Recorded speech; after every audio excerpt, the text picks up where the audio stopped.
Do I believe this is a Matrix? Yes, because it was dead silent. The street was empty. Nope, nothing was going on. It was so quiet from the start of me pressing record. Crazy shit. I'm starting over because it was so much shit. But alas, I rewatched The Wolf of Wall Street recently. Okay, watching The Wolf of Wall Street at 25 versus 15, I have very, very, very different opinions. Um, firstly,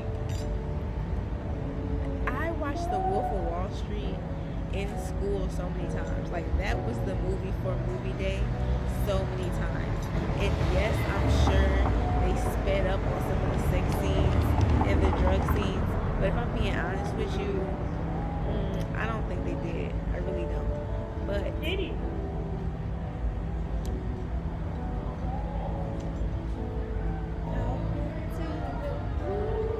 what the fuck? Do I think that? Fuck, I'm getting too much.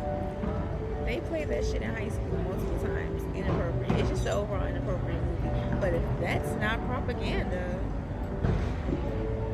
The Wolf on Wall Street, a capitalist movie, getting played in high school in America, that's propaganda.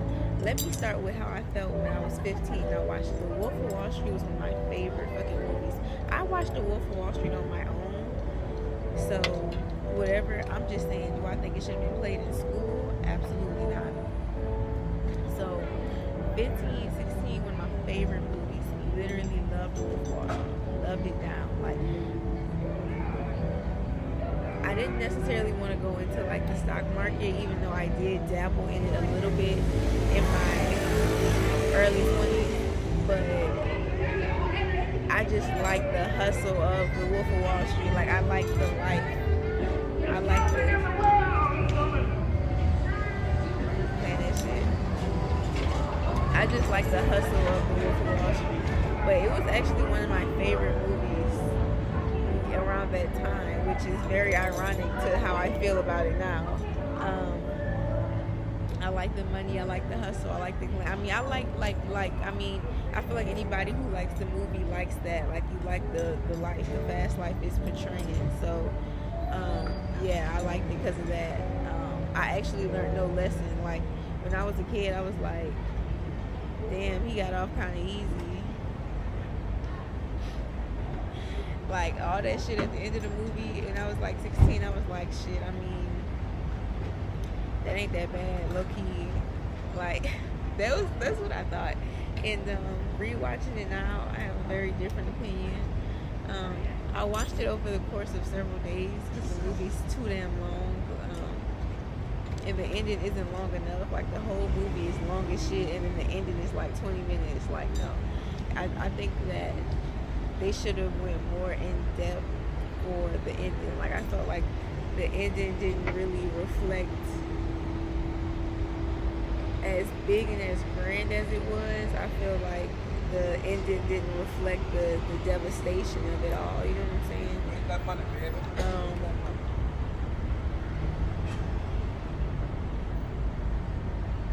Anyways, I feel like the ending didn't really show the devastation. Like, it was like not enough. But okay, so yeah, I watched it over the course of a couple of days, which is crazy because I watched it in segments. So I watched like loading up into the money, getting the money, got the money, trying to hide the money, losing the money, it's over. That's kind of the stages.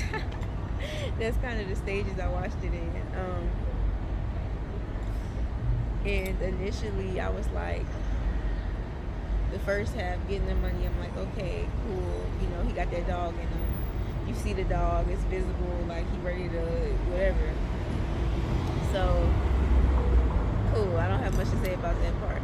He started his own company. He getting the money now, right? I still don't have nothing to say about it. I really don't have. When I start having an opinion about it, it's kind of like in the middle when he got the money and he didn't have it for a little bit. Like, I noticed, like, his desires just keep going up. It's never enough. There's a scene where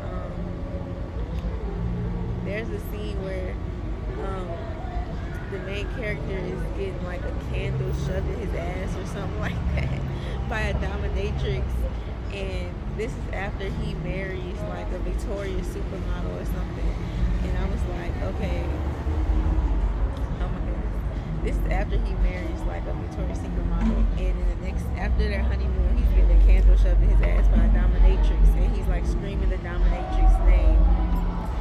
And all I could think to myself was like, it's never enough, because like he was cheating on his first wife with the Victoria's Secret model, whatever. He was so obsessed with her, so in love with her, married her, had this lavish wedding, went on a fucking 3-month honeymoon, and then like after she got pregnant, he's now getting a candle shoved up his ass by a dominatrix. Like, that's crazy. Like, you are never gonna be satisfied. And it's like, I feel like that's why when he had the opportunity to step down and like minimize legal troubles, he decided to continue on as partner or whatever the fuck, because it's the rush. It's not even like what they're doing. Like, it's not even about, and that's why he was so successful at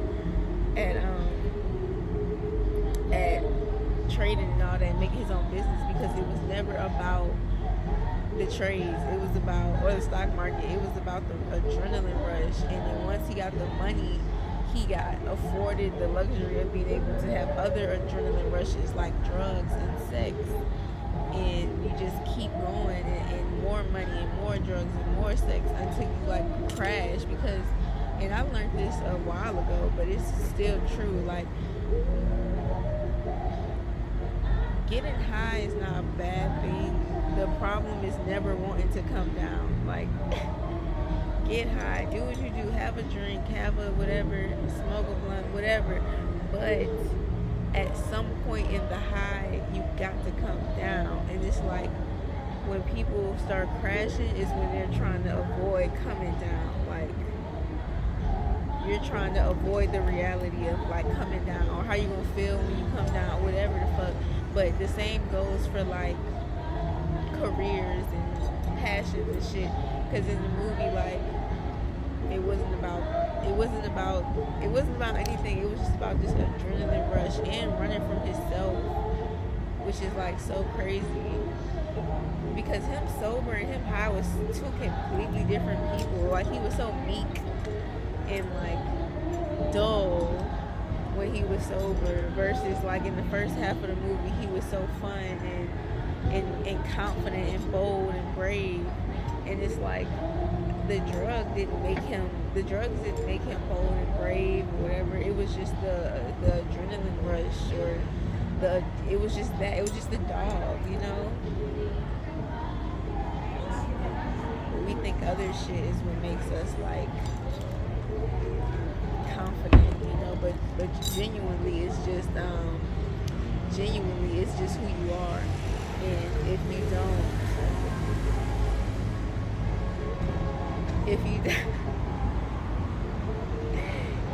don't figure that out, you'll always rely on outside things to validate who you are.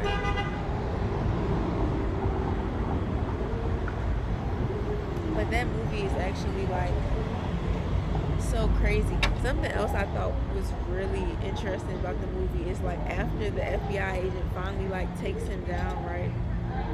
After they like get him to wear the wire and snitch and step down and go to jail, it's the scene when the FBI agent is like on the subway, and he's like looking around at like all the poor people around him, and he's like, just like, you know, I just sent this man and did all this shit, but like, it's still people in the community fucked up and hungry, and you know, and it was like, you could just tell in the scene, he was just dissatisfied. Like, he didn't dedicated like 3-4 years to like building up a case and taking this man down, because he portrayed this man to be so evil. And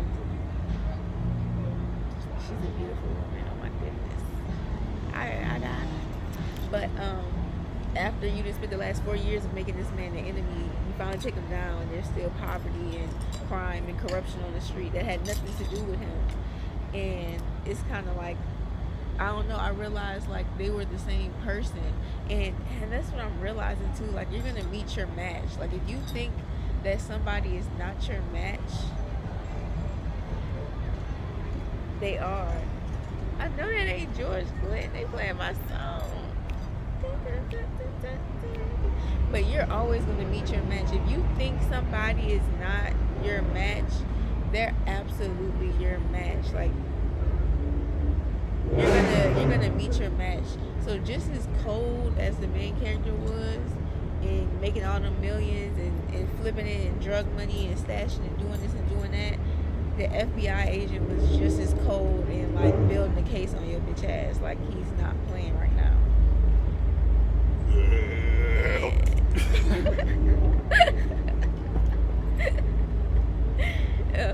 But he's just as on it as like building a case on your ass. So it's like he met his match, but at the end of the day, neither one of them were happy. The FBI agent was still unsatisfied, and the main character was still unsatisfied. And I think that's what I've kind of been thinking about all weekend. It's like, you can do this, you can do that, you're probably still going to be unhappy. So like, find that happiness in yourself, and do whatever you want, because you're still going to be unhappy. Like, literally, you're still going to be unhappy. You're still going to be unhappy. So find true happiness, find real happiness internally, not from other people. But watching that movie at 25, it's like, okay, I definitely don't want to do that. Like, I'm telling you, when I was 15, 16, I was like, wait, this shit is the move. Like, because I mean, I was like, okay, you know, I see what everybody say, like, I'm gonna just make my money and I'm gonna stop. But when you start making so much, when you start doing anything, you kind of get addicted to it. And people only talk about addiction like drugs or sex or stuff, but you can get addicted to work. You can get addicted to ignoring problems. You can get addicted to anything, honestly. Like, it's just we reward the addiction that work brings, because it brings progress, it produces, so it's beneficial for others, so we reward it. But you can absolutely abuse and be addicted to work. But yeah, you can do anything, you're still probably going to be unhappy, so do what you want. I thought I wanted to do that. I don't want to do that. I don't. The embezzling and the scam, and then it's like what was so crazy is like how he got caught. Like, he didn't even get caught. Okay, he didn't even get caught because he was slipping. Understand this. He didn't get caught because he was slipping. He got caught because other people were slipping. I like that. What's your name? Deja vu. That's a badass name. I am person. Awesome. You know what time it is? Yeah. 3:59. 3:59? 3:59? No? 3:59? 3:59? Love you. What else I was gonna say? I don't know. But I gotta find where I was at. He didn't fuck up because, or he didn't get caught up with the FBI or anything simply because of his bad behavior or his lack of determination to cover up or to be on top of his life in crime. He got caught because of the people around him. Like, his main sidekick, I forgot his name, but he was so like about the shit. Like, the main character actually like held it together, you know what I'm saying? Like, even I remember when they took the lubes or whatever and it was high out his fucking mind. I say he held together. I don't know. He held together better than the people around him. But like, the way his partner, his assistant was acting, like he was the one fucking shit up. He the one on the phone, get my money. He the reason old dude got caught up because he out there cursing him out with a suitcase of money. Like the people around him were getting caught up in shit. And even how the FBI got him was because of some other illegal shit that somebody else was doing with some other money. And then they put his name and it didn't have nothing to do with him. Like, I guess my point is that regardless, you're gonna get caught. So it's like, and even if you like cross your T's and dot your I's, you will get caught. So it's like, do you want to go down that path?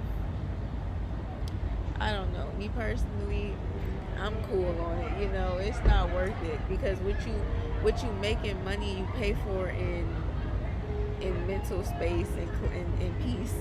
Because you always worried about getting caught or this person or that person. So it's like, yeah, you have money, you have big houses, you have big cars, you have big shit, but it's like you're unstable and you need medication, bitch, because your nervous system is so shot to hell that like you have to dope yourself up to just be stable and function. Like I remember one scene in the movie, he was talking to his second wife's great aunt, and he was telling her how like he be getting high because it's like the pressure of the world is on his shoulders. So it's like he's rich in money, but he is paying for it in his nervous system. So is it worth it? That's for you to decide. I don't know. Me personally, yeah, you know, you gotta be able to go to sleep with the shit you did at the end of the night or what you deal with. So it's like, it's a cute idea, it's a good dream, but it's like even that person, like you would look at that person, the main character in the movie, and be like, how could he be like unfulfilled and unsatisfied? But honestly, he's not dealing with any of his problems in life. He's kind of just getting high, making money, you know, helping other people, but helping other people in a very like superficial way. But I don't know, because he was kind of like Jesus. I don't know. You know, I'm not gonna do this today. I'm not even gonna stop. I'm not even gonna say that. But like, he was like the fake Jesus. Like, man, those cute hands.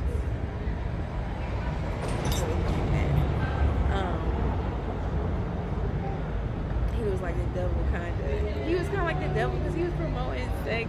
I don't know. I'm not gonna get into it. I don't want to talk about that. But it was a really good movie. It was a really good movie.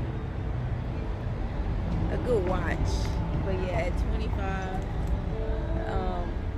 The Wolf of Wall Street, it just feels like propaganda. It feels like a piece of American history, but it also feels like propaganda.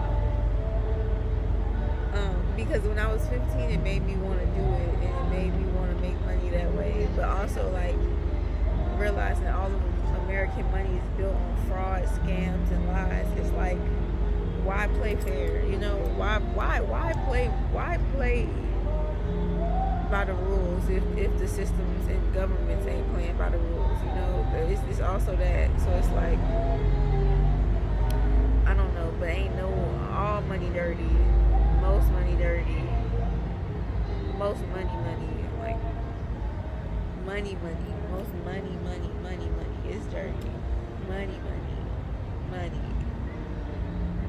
is dirty. It's dirty. It was dirty at some point. You look at the history of what the fuck them people did to get that money. It's dirty. The Wolf of Wall Street, that man was selling drugs. Like, he was selling drugs. And it be in your face. It's just they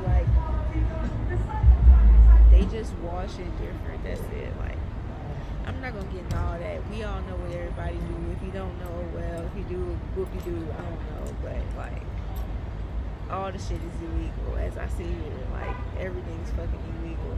And just smart people learn how to do illegal shit legally. Smart people learn how to do illegal shit legally. I seen something that said McDonald's bought a company and named it 100% real beef, but that's just the name of the company. It's not real. they bought the company and they did 100% real beef. That's crazy. So they could say it's 100% real beef, but it's really just a fucking LLC. Not Sade. Oh my god.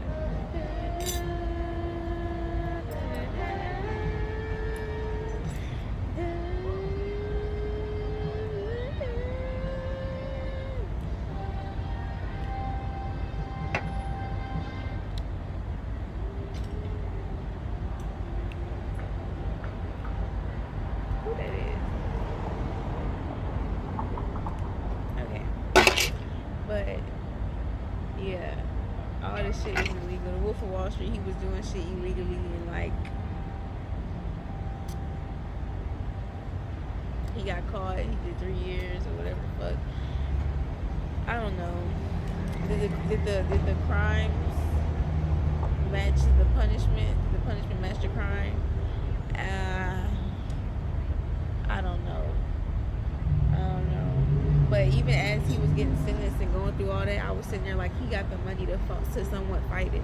He got the money to do the shit illegal. Like he can do illegal shit and pay the justice system. Ain't nothing right. Ain't nothing in this shit right. So people learn how to do illegal shit legally, and the justice system ain't about justice. It's about who can pay for justice, not who's actually justified. Who can pay to prove or just make you shut up and say this is justice, and who can't.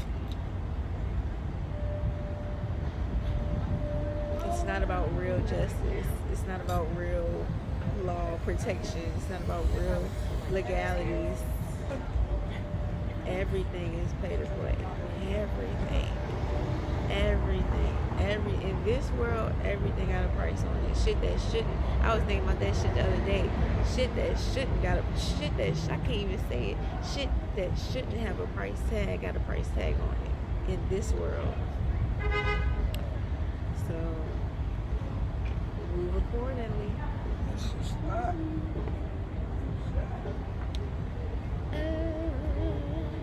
Move accordingly. That's all. Move accordingly.